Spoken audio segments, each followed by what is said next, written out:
আমি একটা কথা কই, চিকন কামাল এই মাত্র অ্যারেস্ট গাজীপুরা থেকে, এই যে মাত্র প্রশাসন অ্যারেস্ট করছে।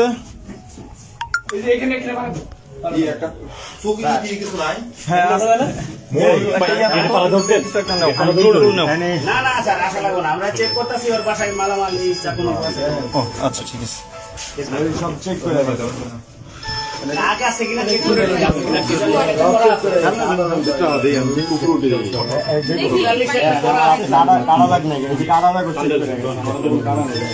এই আমরা